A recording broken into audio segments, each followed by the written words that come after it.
తీసుకుని ముట్టడించడం జరిగింది. దాన్ని కూడా పరిగణలో తీసుకోవాలి. సరే, ఓకే. రామూర్తి గారు బీఆర్ఎస్ నాయకులు మనతో పాటు జాయిన్. రామూర్తి గారు నమస్తే అండి. నమస్కారం అండి. రామూర్తి గారు, ఓకే, ఓట్ల షేర్ విషయంలో చూసుకుంటే ఓటింగ్ పర్సంటేజ్ పెరిగింది. గతంలో కంటే కూడా మాకు బాగా, మేము అధికారంలో ఉన్నప్పుడు 2020లో అనేక మున్సిపాలిటీలు కైవసం చేసుకున్నాం. వన్ సైడ్ ఎలక్షన్ జరిగింది, క్లీన్ స్వీప్ చేసాం. కానీ ఇప్పుడున్న కాంగ్రెస్ పార్టీ అధికారంలో ఉండి కూడా మున్సిపల్ ఎన్నికల్లో కేవలం 70% ఓట్లతో సరిపెట్టుకుంది. ఈ పరిగణలో ఈ లెక్కలతో మాత్రమే సరిపెట్టుకుంటూ మీలో మీలే ఒక రకమైన సంతృప్తి చెందుతున్నారు. కానీ వాస్తవంగా బీఆర్ఎస్ పార్టీ అనుకున్న స్థాయిలో గెలుపుల పయనంలో ఎందుకు వెనకబడుతుందంటే ఏమంటారు మీరు? లేదండి, అధికారం కోల్పోయిన తర్వాత ఏ పార్టీకైనా కొంచెం ప్రతికూలమైన వాతావరణం ఎదురైతుంది. వాళ్ళకు కూడా 10 ఏళ్ళు కూడా ఎదురైంది, వాళ్ళు కూడా చూశారు.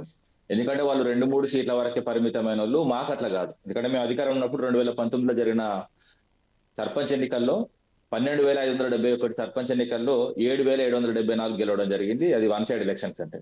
అదే విధంగా 538 జెడ్పీటీ స్థానాలకు గాను 446 గెలవడం జరిగింది, అంటే 90%.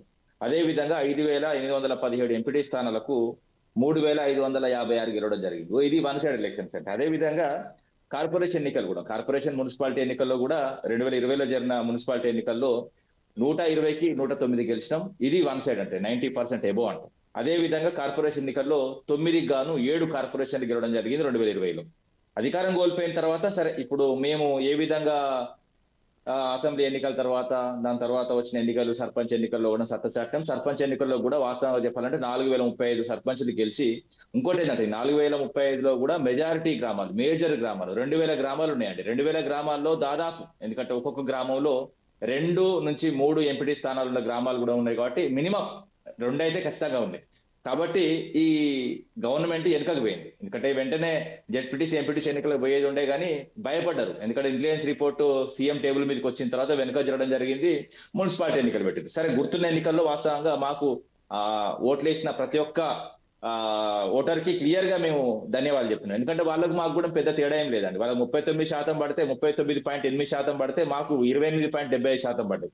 ఎందుకంటే రాష్ట్ర వ్యాప్తంగా జరిగిన ఎన్నికల్లో, మున్సిపాలిటీ ఎన్నికల్లో 37,14,797 ఓట్లు పడితే అందులో 14,76,776 ఏదో కాంగ్రెస్ పడితే మాకు 10,74,518 పడ్డాయి. సో వాళ్ళకి మాకు 4 లక్షల తేడా అండి, హార్డ్లీ. ఎందుకంటే మాకు ఏ విధంగా ఓట్లు వచ్చినాయి, ఈ విధంగా సీట్లు వచ్చినాయి అనేది కూడా చూసుకోవచ్చు. ఇప్పుడు ఈ రోజు కాంగ్రెస్ ప్రభుత్వం చేస్తున్నది 3,000 మంది 4,000 మంది పోలీసులు దింపి ప్రజాస్వామ్యాన్ని కూనీ చేసి, ఇప్పుడు బాల్క సుమన్ ఈ రోజు అరెస్ట్ చేసి ఏ విధంగా చేస్తున్నారో చూసుకోవచ్చు. ఎందుకంటే ప్రజాస్వామ్యాన్ని 1-2 పోతే ఏమైందండి? ఇప్పుడు మేము కూడా ఉన్నప్పుడు మేము కూడా వదిలేసినాం.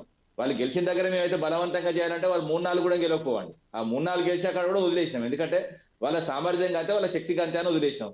వీళ్ళు కూడా గట్టే అనుకోవాలి కదా. ఇప్పుడు వాళ్ళు వాస్తవంగా చెప్పాలంటే మేము ఏ విధంగా పోటీ ఇస్తున్నాం, ఏ విధంగా తలపడుతూ ఉన్నాం అన్నది వాళ్ళకి తెలుసు. ఎందుకంటే గ్రామ స్థాయిలో వాస్తవంగా క్లియర్ రిజల్ట్ వచ్చింది. ఇప్పుడు మున్సిపాలిటీలో కూడా మేము 9.5 ఏళ్ళలో ఎంత పని చేసినామో కాబట్టి 10 లక్షల ఓటర్లు మా వైపు ఉన్నారు. పెద్దగా దీన్ని గురించి ఆందోళన చెందవలసిన అవసరం లేదు.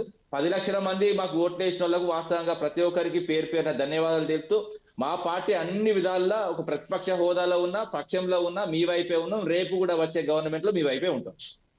కవితక్క అంశం కూడా మాట్లాడండి. ఎందుకంటే కవితక్క అంశం కూడా మాట్లాడు. కవితక్క ఎప్పటికి కూడా మా మీద ఆరోపణలు చేస్తున్నది. సరే, ఆమె బయటికి వెళ్ళిన తర్వాత ఆరోపణలు చేసుడు కామన్. ఆమె గురించి పెద్ద పట్టించుకోవాల్సిన అవసరం కూడా లేదు.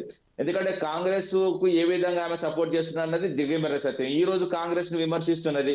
ఎందుకంటే నువ్వు విమర్శించినట్టు చేయి, మేము కొట్టినట్టు చేస్తాం, తిట్టినట్టు చేయని ఆలోచనతో వాళ్ళు నడుస్తున్నారు. ఇంకోటి ఏంటంటే, కవిత ఏ విధంగా కాంగ్రెస్ పైన ఆరోపణలు చేస్తున్నా అవి మాత్రం అబద్ధం అట. కవిత గారు ఏదైతే బీజేపీ మీద చేస్తున్నా అవి అబద్ధాలట. అదే విధంగా కవిత మీద వచ్చిన ఆరోపణలు కూడా ఒకే ఇంట్లో నుంచి 34-35 కంపెనీలు పెట్టుకున్నారని ఒక టీవీ ఛానల్లో చెప్తే కూడా దానికి కూడా సమాధానం చెప్పదు. ఇప్పుడు ఆమె మీద వచ్చిన ఆరోపణలు దానికి సమాధానం చెప్పారు. అదేవిధంగా కాంగ్రెస్ మీద కవిత చేసిన ఆరోపణలు సమాధానం చెప్పారు.